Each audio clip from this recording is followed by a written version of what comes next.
Bakit naman dito naman ako?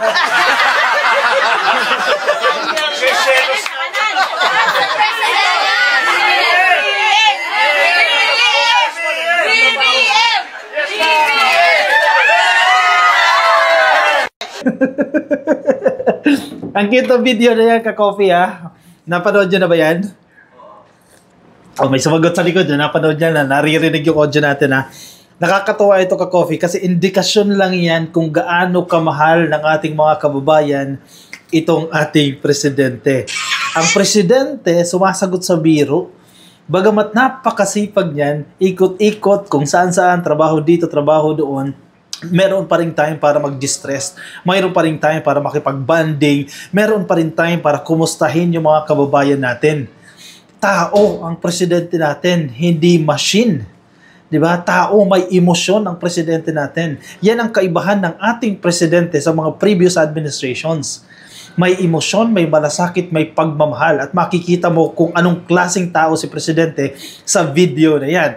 Sige, medyo for sure sa inyo na medyo hindi clear sa inyo kung ano yung sinasabi ni ate, di ba? Ano yung tanong sa kanya? But you get the message, no? Na tinatanong kung nasaan daw po yung esposo niya. Ang tinutukoy niya si Sandro. Tapos ang response ng presidente, bakit maghahanap ka pa ng iba? Andito na ako.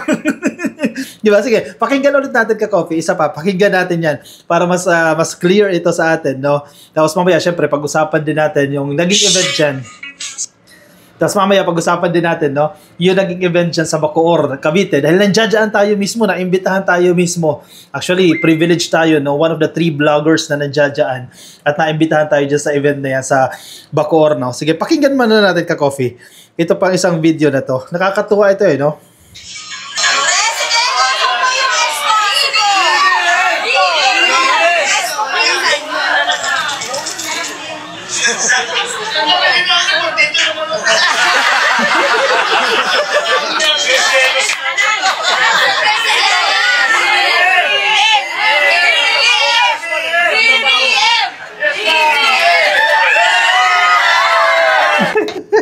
Anyway, ang sinasabi ng presidente, bakit mo hinahanap si Sandro? Andito na ako, nagsiselos tuloy ako niyan. Yan yung pinapoint out dito ng ating presidente. Pero malinaw naman na itong si ate, isa siya doon sa mga tendera dyan sa palengke ng Zapote Public Market, no? Na nagtanong sa ating presidente. Nakakatuwa ito, ka-coffee, ha? Kasi halatang-halata mo, natural yung question, natural yung response ng ating presidente. At nakakatuwa lang dahil ganoon kamahal sa mga taga-Zapote, no, taga-Cavite, taga-Bacoor, Cavite. Maraming salamat sa pagmamahal ninyo kay PBBM dahil tayo mismo na witness natin, nakita ng dalawa nating mata. At na-videohan natin, for sure nakita nyo na sa video ko, no, kung gaano kamahal ng mga taga-Cavite ang ating presidente. Mahal na mahal nila si PBBM. At syempre, may good news pa dahil may regalo siyang 20 pesos per kilo na bigas. Di ba? Diyan po sa Cavite, dahilan para mas lalong sumaya itong mga kababayan natin dyan sa Cavite. Sa mga nagsasabi na, oh, hindi naman posible ang 20 pesos per kilo ng bigas. Oh, nagkakamali kayo dahil posible na po. Lumalawak na, ka-coffee, dumadami na po yung nagkakaroon ng access dito sa 20 pesos per kilo ng bigas. Noon kasi limitado lang, di ba? Hindi naman buong Pilipinas may mga kadiwa stores. Pero ang goal ngayon, as much as possible, maparami pa yung mga stores na yan, mga kadiwa stores, para mas marami pong access yung ating mga kababayan. Sige, basahin natin itong headline mula sa GMA News Online kung hindi nyo pa nakikita yan, no? Sige, President Ferdinand Bongbong Marcos Jr., ngayong araw po ng Wednesday, ipinangunahan niya po yung paglulunsad ng 20 pesos per kilo na bigas dyan po sa Bacoor, Cavite, no? Traffic nga lang kanina sa mga dumaan dyan sa Bacoor. Medyo traffic, no? Siyempre, andyan yung ating presidente. Ang daming gustong makita ang ating presidente. And of course, plus the security, the ambulance, the barangay tanods, the police, etc. Kaya expected naman yan. Isang saglit lang naman yan. Ilang oras lang naman yan, no? Marcos witnessed the selling of rice with Agriculture Secretary Francisco Tiu Laurel Jr. dyan po sa Zapote Public Market. In fairness sa Zapote Public Market, ha? Hindi siya mabaho, hindi mabango. Kahit wet market yun, no? Bilihan ng karne ng baboy, malinis, no? Malinis, at walang amoy, hindi masangsang yung amoy as compared sa ibang mga palengke. Pero syempre, nilinis siya kasi pupunta yung ating presidente dyan. But mura yung mga bilihin dyan. Hindi ko alam kasi hindi naman ako taga Cavite, no? Pero base sa mga nakakausap natin, mura daw po yung mga paninda dyan sa Pote Public Market. At malinis din yung mga CR nila. In fairness, congratulations, ang ganda dyan sa Pote Public Market, no? Sino po yung pwede mag-avail nitong 20 pesos per kilo na bigas para hindi magtatampo yung iba, no? At para hindi rin masayang yung inyong time kasi minsan pipila din kayo and then eventually or hindi rin kayo pagbebentahan, no? Sayang naman yung efforts ninyo that will lead to ang pagagalit ninyo sa gobyerno, no? Sige. Isa-isahin natin sino yung eligible na bumili dito sa 20 pesos per kilo na bigas. Ang priority po dito ay yung mga vulnerable sectors. Siyempre, limitado lang po yung ating supply, di ba? Yung vulnerable sector muna, 4 po yan. 4 na sektor. Ito yung dinidiscuss natin ng isang araw. Ikaw po ay senior citizen. Pwede ka pong bumili. Dalhin mo lang yung ID mo. Importante meron po kayong ID kasi nilalag nila yan. May records. Number 2, ikaw po ay solo parent. Di ba? Kung single mom ka, single dad, o solo parent ka, pwede ka pong makabili nito. Again, may mga ID po yan na ini-issue ang local government unit ninyo, kailangan meron po kayong dala ng ID. Pangatlo, ikaw po ay person with disability. Meron po kayong kapansanan, meron po kayong ID, dalhin nyo rin po yan. At pang-apat naman po, ikaw ay miyembro ng Pantawid Pamilyang Pilipino Program o 4Ps. Ibig sabihin, ikaw po ay indigent. Nangangailangan ka pa ng tulong at tinutulungan ka pa ng gobyerno. Yan po muna yung 4 na sektor, yung vulnerable sector na tinatawag natin, na sila po yung priority na mapagbentahan po nitong murang bigas. Ang bawat isa po ay pwede pong bumili ng 5 hanggang 10 kilo ng bigas. Kanina, nakakausap natin yung mga taga local government unit, no? Niripak-ripak na nila yan. Ang isang ripak ay 5 kilos. Diba? So, kung 5 kilos yan, 20 pesos, that's 100 pesos lang. Malaking bagay po yan kasi kung ilan lang kayo sa pamilya, naabot ng 1 linggo yan. Diba? Yung 5 kilo na yan. Halimbawa, kung ikaw ay senior citizen, medyo mabigat po yung 5 kilo na yan. Kung meron kang kasama, pwede kang bumili hanggang 10 kilo. Di ba? Malaking bagay yan para hindi ka na pabalik-balik. Lalo na kung malapit ka doon sa Kadiwa store. Pero kung ikaw naman ay malapit ka lang doon sa Kadiwa store, pwede naman 5 muna yung bilhin mo, di ba? Para mabigyan din ng chance yung iba na makabili nitong murang bigas. Or pwede naman, kung may pera-pera ka na, balikan lang ulit doon. So yun po yung limit natin. Mga nakaripak na po yan ng 5 kilo. Hindi lang natin natanong kung pwedeng bumili ng 1 kilo or 2 kilo, pero ang paliwanag sa atin kanina, nakaripak na po. Siguro pwede naman, makikiusap ka lang, no? Kung 3 kilo lang ang budget mo, 60 pesos lang, pwede mo siguro makiusap, no?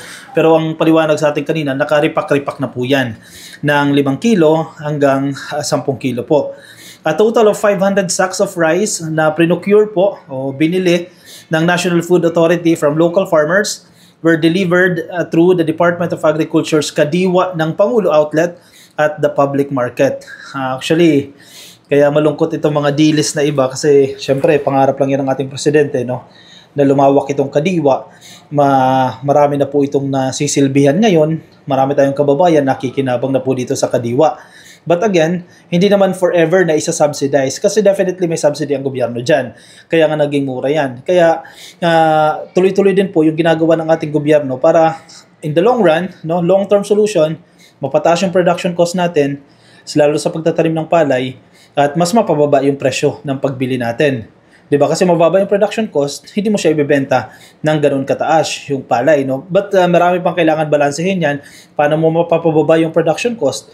Yung mechanization, diba? Yung paggamit ng mga makinarya para ma-reduce yung labor, ma-reduce yung number of hours na kinakailangan sa pagtanim, sa paggapas, o sa pag-ani. Maraming factor po dyan. Nandyan na rin po yung pagbibigay ng binhi sa mga magsasaka natin. Paggamit ng mga makabagong teknolohiya para marami ba tayong ma-produce. At yung paggamit ng mga facilities para ma-reduce yung losses natin sa post-harvest. Yun yung ginagawa ng ating presidente. Yung rice processing systems, nandiyan din tayo ng nakaraan sa Nueva Ecija, di ba? Yung nilunsad nila dyan.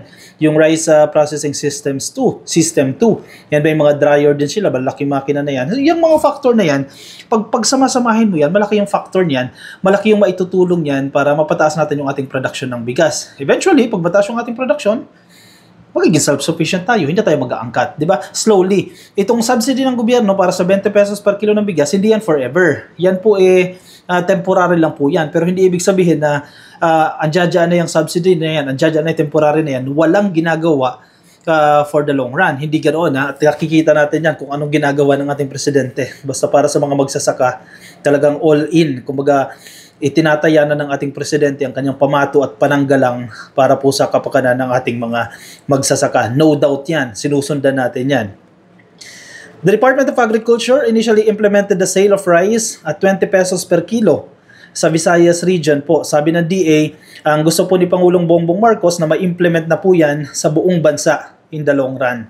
Tulad ng sinasabi ko sa inyo, may mga nagko-comment kasi sana dito rin sa amin ka-coffee, sana sa lugar din namin, sa barangay din namin. Slowly, no, pinapriority lang yung mga lugar na dapat i-prioritize, and eventually, gusto naman ng presidente natin, buong bansa na, magkaroon na po ng access sa Kadiwa store.